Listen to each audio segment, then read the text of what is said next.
नमस्कार मंडळी, आज आपण निघालेलो आहोत कर्जत जवळील पेठ किंवा कोथळीगड हा किल्ला पाहण्यासाठी। डोंबिवलीवरून आपण कर्जत या ठिकाणी ट्रेनने पोहोचू शकतो। तिथून पुढे कर्जत ते आंबिवली हे 30 किलोमीटरचे अंतर आपण प्रायव्हेट टॅक्सी किंवा बसने पार करू शकतो। आंबिवली गावावरून पुढे पेठ गावात जाण्यासाठी कच्ची वाट असली तरी लहान 4 व्हीलर या वाटेने सहज पेठ गावापर्यंत पोहोचू शकते। रस्त्यावरून आपल्याला कोथळीगडचा सुळका दृष्टिक्षेपात पडतो। पेठ गावातून एक वाट पुढे या कोथळीगडाच्या सुळक्याकडे जाते। वाटेत आम्ही थंडगार लिंबू सरबताचा आस्वाद घेतला।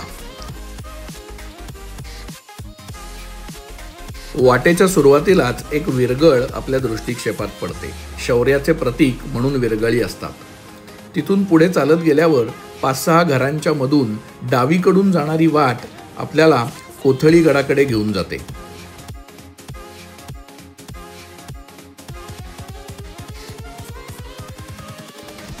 मध्येच मोकळे पठार तर मध्येच गर्द हिरवाई अशा जंगल वाटेतून कोथळीगडाचा आपला प्रवास सुरू होतो। कोथळीगड हा किल्ला गौरवशाली इतिहासाचा साक्षीदार आहे। कोथळीगडलाच पेठचा किल्ला म्हणूनही ओळखले जाते, कारण पेठ हे गाव त्याच्या पायथ्याशी आहे। आकार नसला तरी या किल्ल्याला ऐतिहासिक पार्श्वभूमी आहे। मुघल इतिहास आपल्याला या किल्ल्याबद्दल बरीच माहिती देतात। हा किल्ला मजबूत किल्ल्यांचा संरक्षण केंद्र होता। पेठ प्रामुख्याने दारुगोळा साठवणुकीसाठी वापरला जात असे। संभाजी महाराजांच्या काळात या पेठेच्या किल्ल्याला महत्त्व प्राप्त झाले। साधारण 45 मिनिटाच्या चढाईनंतर आपण गडाच्या महादरवाजापाशी येऊन पोहोचतो।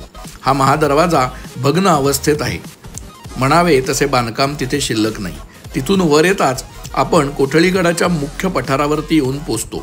तिथून आपल्याला मुख्य बुरुज व कोथळीगडाचा सुळका आणि आजूबाजूचा नयनरम्य परिसर दिसतो।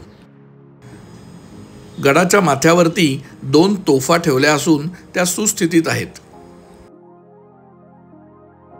किल्ल्याच्या माथ्यावरून आपल्याला कलावंतणीचा महाल, नागफणी, सिद्धगड, मलंगड, चंदेरी, प्रबळगड, माणिकगड आणि माथेरान अशी सर्व ऐतिहासिक ठिकाणे दिसतात।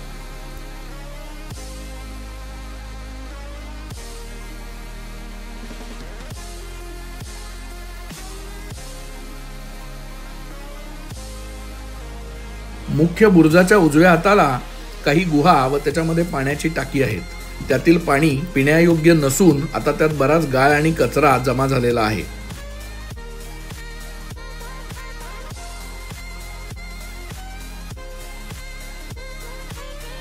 मुख्य बुरुजाच्या डाव्या साईडने वरती जाताच एक गणेशाचे छोटेसे असे मंदिर किंवा मूर्ती आपल्या दृष्टिक्षेपात येते।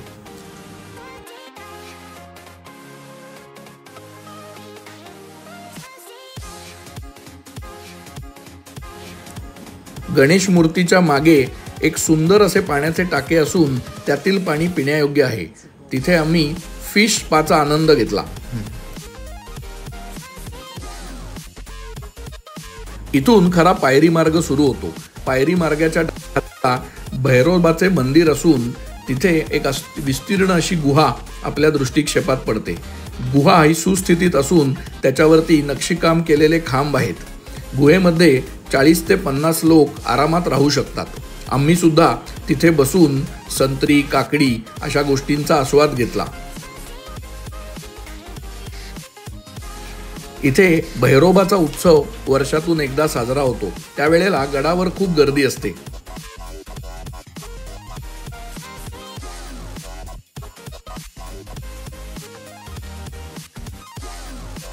कातळात कोरलेल्या सुंदर पायऱ्या हे या गडाचे प्रमुख वैशिष्ट्य आहे। छत्रपती शिवाजी महाराज की जय। जय भवानी, जय शिवाजी, वंदे मातरम। साधारण 10 मिनिटाच्या अवघड चढाईने आपण गडाच्या मुख्य दरवाजापाशी येऊन पोहोचतो। हा दरवाजा सध्या नवीन बसवलेला असून तिथून गडाच्या शेवटच्या टोकापर्यंत आपण जाऊ शकतो। गड माथ्यावर पाहण्यासारखे काहीच नसून पाण्याचा एक तलाव आहे, पण तो सुद्धा प्रचंड गाळाने भरलेला असून उन्हाळा असल्याने तेथे पाणी खूप कमी होते। सन 1684 मध्ये औरंगजेबाने अब्दुल कादिर आणि अली बिरादकानी यांना पाठवून हा किल्ला मुघलांच्या ताब्यात घेतला। किल्ल्यावर मुघलांचे पूर्ण नियंत्रण होते. विजयाचे प्रतीक म्हणून किल्ल्याच्या मुख्य दरवाजाला सोन्याच्या चाव्या औरंगजेबाला पाठवण्यात आला. मुघलांनी किल्ल्याचे नाव मिफ्ताहुल फतेह असे ठेवले, म्हणजे विजयाची चावी. या पुढील काळात बरीच वर्ष प्रयत्न करून सुद्धा हा किल्ला परत मराठे जिंकू शकले नाहीत. शेवटी 130 वर्षानंतर नोव्हेंबर 1817 मध्ये दुसरे बाजीराव यांनी इंग्रजांना पराभूत करून हा किल्ला जिंकला. 10-15 मिनिटात गडमाथा हिंडून आम्ही परतीची वाट पकडली. मुंबई पुण्यापासून जवळ असलेला हा किल्ला तुम्ही 1 दिवसात सहज पाहून येऊ शकता. परतीच्या वाटेवर टाक्यातील थंडगार पाणी आम्ही परत आपल्या बाटल्यांमध्ये भरून घेतले, म्हणजे उतरताना आमची पाण्याची सोय झाली. हा व्हिडिओ आपणास आवडल्यास चॅनलला सबस्क्राईब करा आणि तुमच्या मित्रमंडळींना शेअर करा.